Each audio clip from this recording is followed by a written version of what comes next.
SoloMoms Talk was designed to curate the stories of solo moms globally. As the facilitator of this platform, I aim to create a peaceful environment where you can share your heart, feel loved, and get the advice you need. So if this sounds like you, why not RSVP for our next virtual meetup? The link is below. It's where you can retreat from the chaos of your life so you can recharge, connect with other moms, and get answers to your burning questions. Remember, you're not alone and you don't have to parent in silence. My guest today is Rachael Burns. And welcome, Rachael. Thank you. Thanks for having me. Sure. First, I just want to jump in and say, could you introduce yourself to us and tell us who you are? Sure. So again, I'm Rachael Burns. I'm a certified financial planner and certified divorce financial analyst. I am based in Folsom, California, and my firm is called True Worth Financial Planning, and I work primarily with newly single women who have recently gone through a divorce or the death of a spouse, who are looking to regain their financial independence. And so I work with women virtually, really across the U.S. I work with people all over the place. All right. Okay, thank you. And is there a personal reason why you started down this road? Is that something you want to share? Yeah, so I have been a financial advisor for a long time, and I was in kind of the traditional wealth management industry where we really didn't specialize in any particular type of client, but I found that I really enjoyed working with other women, and I especially enjoyed working with women who were going through some sort of life transition. So I felt like I worked best with women who had just lost their spouse or they were newly divorced. I felt like I could offer the most help to them, and I felt like it was a more gratifying type of client to work with. And so I kind of unofficially specialized in women in transition, but after experiencing some things in my personal life, really identified more with women in transition. So a few years ago, right when I found out I was expecting twins, I found out that my husband had brain cancer. And so it was a really chaotic time trying to prepare for whatever. We didn't know what was going to happen, and trying to prepare financially and all these other things. And so at the time, I remember feeling like even though we were in this unfortunate situation, I felt fortunate that at least we didn't have to worry about the finances. I obviously, because of my job, I feel very comfortable managing finances. And also we had done a lot of things to prepare. You know, we had life insurance, we had disability insurance, we had estate planning documents in place. So we were in a position where finances weren't something that we had to worry about at that particular time. And I felt like I was really fortunate for that, because there were a lot of other people in that situation who also had to worry about, how is my family going to survive financially through this, and how am I going to manage the finances going forward on my own. Yeah. And so after that, I really, really wanted to work specifically with women in transition. And when I went out on my own as an independent advisor in 2020, 2000 was a long time ago. When I went out on my own, I decided I only wanted to work with women in transition. And so I left my role in the corporate wealth management side and went independent, and I get to choose whoever I work with. And so I only work with women who are experiencing some sort of life events. So that's how I ended up here. Okay. Well, thanks for sharing that. And I guess there are two things. One is that there are a lot of women who are married or in a relationship, and they don't pay any attention to the money. Yes. You know, especially those women who are not working outside the home. So I want you to address that. But I also want you to address too, because I worked on Wall Street, and I knew a lot of women who worked in an investment firm and had no clue about money. Yes.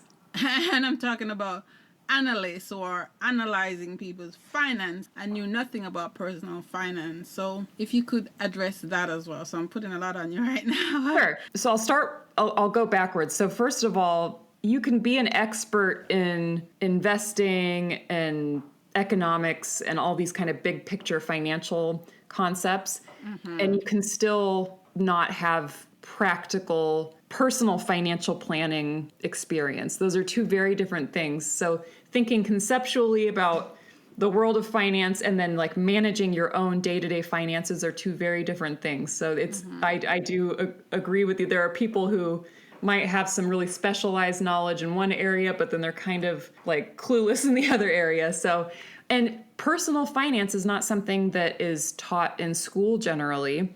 Yeah. It's not something that all families talk to kids about. So personal finance is something that a lot of people really don't have a lot of experience with. They just become adults and they're expected to like be able to get a credit card and take out loans and save money. And there's no real structured education around that. So it's very common that people don't have the type of education that they need in that area. It might seem like it's relatively simple stuff, but it's not really easy to learn that stuff if you're left to your own devices to learn it on your own. So it's not anyone's fault that they weren't taught that, but you do have to go out and find that knowledge yourself. And then your question before that was about single women who were not experienced with managing the finances because maybe their spouse did it. So in a relationship, it's really common that one person will manage the finances and the other person manages some other part of their life. And that's a normal thing. You know, there's kind of a natural division of labor in relationships. And especially if one person is working and the other person isn't, it's very common that the person that's working might be the one who's saving money or investing it or whatever. And so what happens is the person who's not in charge of the daily finances might get really out of touch with their family's finances. And so that might be fine for as long as they have their spouse to do that. But then if something were to ever happen, whether they split up or if someone passed away or if someone got sick, the person who's not used to being involved in that might be in a really tough spot when all of a sudden they have no idea where they stand. They have no idea where things are. They don't know where their accounts are. They don't know where they are in terms of savings. And maybe they don't know how to manage finances going forward. And so it's hard when you delegate that responsibility to someone else, but it's still important to have at least a little bit of knowledge of where things are, just so that you understand your financial situation and that you're able to take over and, understand it well enough to be able to take over in the event that you need to.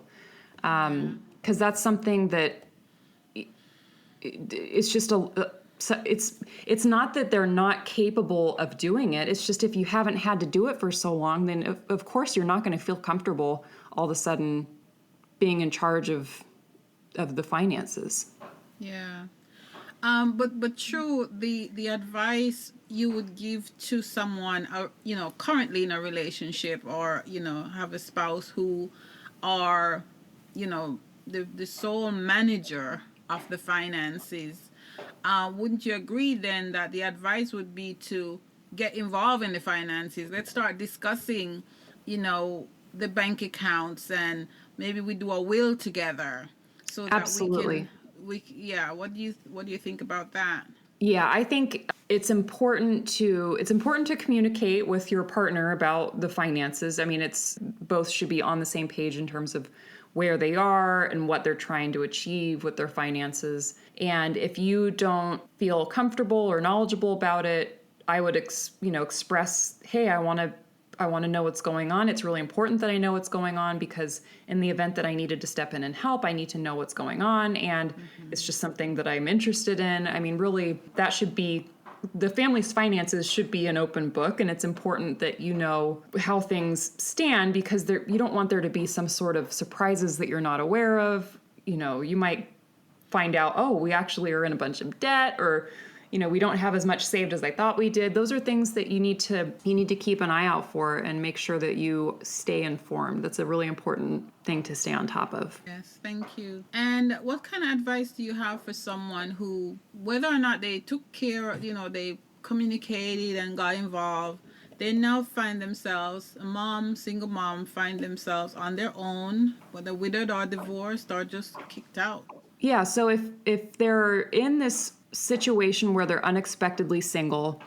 And the first thing is to really kind of assess the situation. You need to gather all of your details and figure out, what are you working with? What do you have in terms of assets? What types of accounts do you have? What do you have in terms of debt? Do you have credit cards? Do you have a mortgage? Student loans? Just really figure out what your net worth looks like, your assets minus your debt. And then to also get a really good idea of what your income looks like. So if you're working, what your income from your job is. If you have any type of support coming in, you'll want to figure out how much that's going to be. Any other income that you have, you need to know exactly what that's going to look like, because you're going to need to make sure that your expenses fit within your new budget, because your new income and your new expenses might look quite a bit different now that you're single than it was when you were married. So you totally have to reassess your budget and see if there's anything that needs to be adjusted, because maybe there's some expenses you might need to cut out, or maybe you're actually in a really good financial situation and you don't need to change your lifestyle. But either way, you need to review it and see kind of what things look like. Right. I mean, whether you have millions or pennies, you need to know how much You need to know, have, right? exactly. Right. Okay. Thank you. So shifting gears a little bit, what is Rachael grateful for today? I am grateful for my 2 little boys. I have 3.5-year-old twin boys, and they are the happiest, silliest little people, and they just make me so happy and so entertained all day long. Aw, that's sweet. All right. And what are some of the pitfalls that divorced and widowed moms, women should avoid? I would say with divorce, there's some specific pitfalls, because there's this massive financial transaction that's happening when you're splitting things. So that's kind of a separate thing. But the pitfalls that I see with that are, when they're working on splitting up assets, they might not consider the long term. They might be thinking about the short term, and I want to have access to cash, or I want to keep the family home, or I want to do this. And they're not thinking about how that looks in the long run with their financial situation. Because sometimes what seems like the right thing to do in the long run might not be the best thing for you. And so I think having too much of a short-term perspective is a pitfall that I see. I also see people make decisions based on emotion, and that happens with widows too. So there are a lot of major decisions to make when you are newly single, and it's a very emotional time, whether you're getting divorced or whether you're widowed. And you still have to make a lot of those decisions, even though it's a really stressful time. But it's important to make sure that you're not making decisions based on emotion and not based on the facts, because it can lead you in the wrong direction sometimes. And sometimes they'll make choices that you can't be undone later on, and they might have wished they had done something different. So that's a major pitfall. I would say taxes, not considering the taxes of certain ways that you can split assets in a divorce. So sometimes you're splitting things up and you want this, but when you figure taxes in, it might be totally unequal, the split between the two. And that's a kind of complicated thing. That's why it's really good to work with a tax professional or an advisor when you're going through something like that. So those are kind of the top pitfalls that I see. Right. Okay, thank you. So I guess the main point in both situations is, as much as is possible, is to keep a level head about the money. Yes, right? Absolutely. And it's hard because, especially in a divorce, when there could be some anger, there could be some resentment. It's a very different dynamic than when someone passes away. But I've seen people make decisions because they're trying to take a jab at the other person, or because they're, that can create all sorts of other issues. So you just want to make sure that you're looking at the numbers, you're looking at it from a fairly objective standpoint. Right. Okay. Thank you very much. And how can we get in touch with you if we want to, talk to you and talk about your services as well? Sure. So a good place to go is my website. It's trueworthfp.com. F is in Frank, P as in Paul. On my website, there's buttons all over the place where you can schedule a free consult. And I really encourage people take advantage of that. You can get a lot of information about my services on my site, but I'm always happy to get on a call with someone and chat with them. And even if it's not a good fit, I'm perfectly happy to give you some pointers and kind of send you in the right direction. So that's a good way to get a hold of me. And then also I'm on social media. I'm on Instagram. It's TrueWorthFP. I'm on Facebook, LinkedIn. So look me up on social media, and I'm very active on those as well. So feel free to reach out. Oh, cool. Okay. And I'll put the link in the show notes so people can Perfect. just connect with you. All right. Thank you. So one final question. What one piece of advice would you give to a solo mom struggling financially? I would encourage her, even if she's not feeling optimistic about her future in terms of her finances. Finances are not simple. It's not a simple thing to learn and to take control of, but you can make some small efforts to learn some new things and develop the skills that you need in order to manage your own finances successfully. It's not this big, huge, daunting thing. You don't need to be an expert in macro and microeconomics and financial markets. Like the basics of personal financial management, if you can pick up a couple of concepts, you're going to be in really good shape. And so I encourage people, don't be afraid to seek out information. Go on Google, look up some podcasts, pick up some tips here and there, and you don't have to learn it all at once, but just make an effort to learn what you need to know, and you're just going to feel so much more confident going forward about your finances. It'll really change your outlook on your future when you feel like you have the financial part under control. Yeah, it will certainly empower you when you think that, at least if you have the head knowledge, right? Yes. Yeah, to start. Okay. Thank you. Anything else? No, I don't think so. Okay. Thank you very much, Rachael, for coming and talking to us today. I really appreciate you. Thank you so much. Thanks for having me. Sure. Are you still setting New Year's resolutions only to ditch it halfway through January?